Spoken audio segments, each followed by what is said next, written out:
Mainpuri 84 blog में एक बार आपका फिर स्वागत है। आज की महत्वपूर्ण और समाज को घर जोड़ने वाली कहानी का प्रमुख शीर्षक है तलाक, डिवोर्स। तब मैं जनसत्ता में नौकरी करता था। एक दिन खबर आई कि एक आदमी ने झगड़े के बाद अपनी पत्नी की हत्या कर दी है।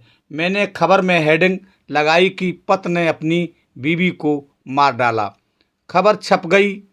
किसी को आपत्ति नहीं थी, पर शाम को दफ्तर से घर के लिए निकलते हुए प्रधान संपादक प्रभास जोशी जी सीढ़ी के पास मिल गए। मैंने उन्हें नमस्कार किया तो कहने लगे कि संजय जी, पति की बीवी नहीं होती, पति की बीवी नहीं होती। मैं चौंका था। बीवी तो शौहर की होती है, मियाँ की होती है, पति की तो पत्नी होती है। भाषा के मामले में प्रभास जी के सामने मेरा टिकना मुमकिन नहीं था। हालांकि मैं कहना चाह रहा था कि भाव तो साफ हैं, है ना। बीवी कहें या पत्नी या फिर वाइफ, सब एक ही तो हैं। लेकिन मेरे कहने से पहले ही उन्होंने मुझसे कहा कि भाव अपनी जगह हैं, शब्द अपनी जगह है। कुछ शब्द कुछ जगहों के लिए बने ही नहीं होते हैं। ऐसे में शब्दों का घालमेल गड़बड़ी पैदा करता है। खैर, आज मैं भाषा की कक्षा लगाने नहीं आया। आज मैं रिश्तों के एक अलग अध्याय को जोड़ने के लिए आपके पास आया हूँ। लेकिन इसके लिए आपको मेरे साथ निधि के पास चलना होगा। निधि मेरी दोस्त है। कल उसने मुझे फ़ोन करके अपने घर बुलाया था। फ़ोन पर उसकी आवाज़ से मेरे मन में खटका हो चुका था कि कुछ न कुछ गड़बड़ है। मैं शाम को उसके घर पहुंचा। उसने चाय बनाई और मुझसे बात करने लगी। पहले तो इधर उधर की बातें हुई, फिर उसने कहना शुरू कर दिया कि नितिन से उसकी नहीं बन रही है और उसने उसे तलाक देने का फैसला कर लिया है। मैंने पूछा कि नितिन कहाँ है, तो उसने कहा कि अभी कहीं गए हैं, बात बताकर नहीं गई। उसने कहा कि बात बात पर झगड़ा होता है और अब ये झगड़ा बहुत बढ़ गया है। ऐसे में अब एक ही रास्ता बचा है कि अलग हो जाएं, तलाक ले लें। निधि जब काफ़ी देर बोल चुकी थी तो मैंने उससे कहा कि तुम नितिन को फ़ोन करो और घर बुलाओ, कहो कि संजय सिन्हा आए हैं। निधि ने कहा कि उनकी तो बातचीत नहीं होती, फिर वो फ़ोन कैसे करें। अजीब संकट था। निधि को मैं बहुत पहले से जानता हूँ। मैं जानता हूँ कि नितिन से शादी करने के लिए उसने घर में कितना संघर्ष किया था। बहुत ही मुश्किल से दोनों के घर वाले राजी हुए थे। फिर धूमधाम से शादी हुई थी। ढेर सारी रस्में पूरी की गई थी। ऐसा लगता था कि ये जोड़ी ऊपर से बनकर आई है। पर शादी के कुछ ही साल बाद दोनों के बीच झगड़े होने लगे। दोनों एक दूसरे को खरी खोटी सुनाने लगे और आज उसी का नतीजा था कि संजय सिन्हा निधि के सामने बैठे थे, उनके बीच के टूटते रिश्तों को बचाने के लिए। खैर, निधि ने फ़ोन नहीं किया, मैंने ही फ़ोन किया और पूछा कि तुम कहाँ हो। मैं तुम्हारे घर पर हूँ, आ जाओ। नितिन पहले तो आनाकानी करता रहा, पर वो जल्दी ही मान गया और घर पर आ गया। अब दोनों के चेहरों पर तनातनी साफ नज़र आ रही थी। ऐसा लग रहा था कि कभी दो जिस्म एक जान कहे जाने वाले ये पति पत्नी आंखों ही आंखों में एक दूसरे की जान ले लेंगे। दोनों के बीच कई दिनों से बातचीत नहीं हुई थी। नितिन मेरे सामने बैठा था। मैंने उससे कहा कि सुना है कि तुम निधि से तलाक लेना चाहते हो। उसने कहा हाँ हाँ, बिल्कुल सही सुना है। अब हम साथ नहीं रह सकते। मैंने कहा कि तुम चाहो तो अलग रह सकते हो, पर तलाक नहीं ले सकते। क्यों भैया? क्योंकि तुमने निकाह तो किया ही नहीं है। अरे यार, हमने शादी तो की है। हाँ हाँ, शादी की है। शादी में पति पत्नी के बीच इस तरह अलग होने का कोई प्रावधान नहीं है। अगर तुमने मैरिज की होती तो डाइवोर्स ले सकते थे, अगर तुमने निकाह किया होता तो तुम तलाक ले सकते थे, लेकिन क्योंकि तुमने शादी की है, इसका मतलब ये हुआ कि हिंदू धर्म और हिंदी में कहीं भी पति पत्नी के एक हो जाने के बाद अलग होने का कोई प्रावधान ही नहीं है।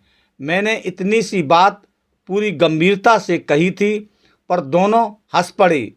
दोनों को साथ साथ हंसते हुए देखकर मुझे बहुत खुशी हुई थी। मैंने समझ लिया था कि रिश्तों पर पड़ी बर्फ़ अब पिघलने लगी है। वो हंसे, लेकिन मैं गंभीर बना रहा। मैंने फिर निधि से पूछा कि ये तुम्हारे कौन हैं? निधि ने नज़रें झुकाकर कहा कि पति हैं। मैंने यही सवाल नितिन से किया कि ये तुम्हारी कौन हैं? उसने भी नज़रें इधर उधर घुमाते हुए कहा कि ये मेरी बीवी हैं। मैंने तुरंत टोका, ये तुम्हारी बीवी नहीं हो सकती। ये तुम्हारी बीवी इसलिए नहीं क्योंकि तुम इनके शौहर नहीं, क्योंकि तुमने इनके साथ निकाह नहीं किया है, तुमने शादी की है। शादी के बाद ये तुम्हारी पत्नी हुई। हमारे यहाँ जोड़ी ऊपर से बनकर आती हैं। तुम भले सोचो कि शादी तुमने की है, पर ये सत्य नहीं। तुम शादी का एल्बम निकाल कर लाओ, मैं सब कुछ अभी इसी वक्त साबित कर दूंगा। बात अलग दिशा में चल पड़ी थी। मेरे एक दो बार कहने के बाद निधि शादी का एल्बम निकाल कर लाई। अब तक माहौल थोड़ा ठंडा हो चुका था। एल्बम लाते हुए उसने कहा कि कॉफ़ी बना कर लाती हूँ। मैंने कहा कि अभी बैठो यहाँ, इन तस्वीरों को देखो।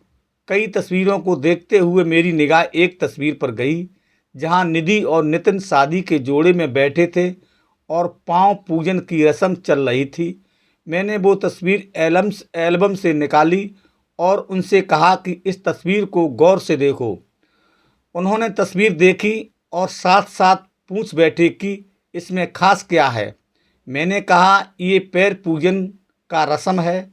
तुम दोनों इन सभी लोगों से छोटे हो जो तुम्हारे पांव पूज रहे हैं। हाँ, तो ये एक रस्म है। ऐसी रस्म संसार के किसी धर्म में नहीं होती। यहाँ छोटों के पांव बड़े छूते हों, लेकिन हमारे यहाँ शादी को ईश्वरीय विधान माना गया है। इसीलिए ऐसा माना जाता है कि शादी के दिन पति पत्नी दोनों विष्णु और लक्ष्मी के रूप हो जाते हैं। दोनों के भीतर ईश्वर का निवास हो जाता। अब तुम दोनों खुद सोचो कि क्या हजारों लाखों साल से विष्णु और लक्ष्मी कभी अलग हुए? दोनों के बीच कभी झिकझिक हुई भी हो तो क्या कभी तुम सोच सकते हो कि दोनों अलग हो जाएंगे? नहीं होंगे। हमारे यहाँ इस रिश्ते में ये प्रावधान है ही नहीं। तलाक शब्द हमारा नहीं है, डाइवोर्स शब्द भी हमारा नहीं है। यहीं दोनों में मैंने ये भी पूछा कि बताओ कि हिंदी में तलाक क्या कहते? दोनों मेरी ओर देखने लगे। उनके पास कोई जवाब था ही नहीं। फिर मैंने ही कहा कि दरअसल हिंदी में तलाक का कोई विकल्प ही नहीं है।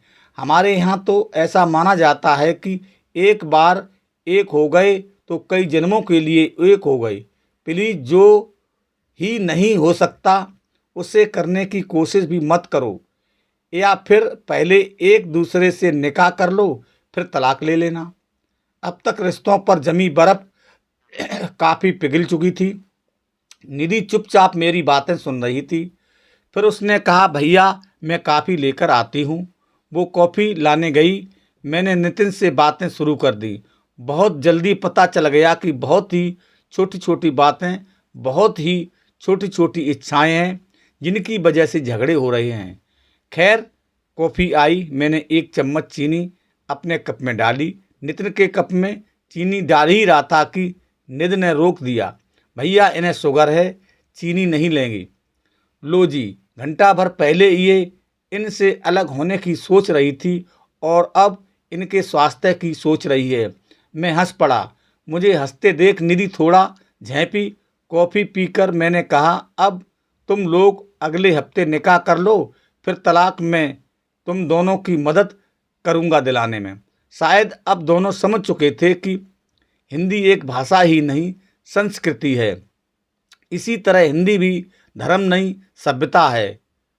उपरोक्त लेख मुझे बहुत ही अच्छा लगा, जो सनातन धर्म और संस्कृति से जुड़ा है।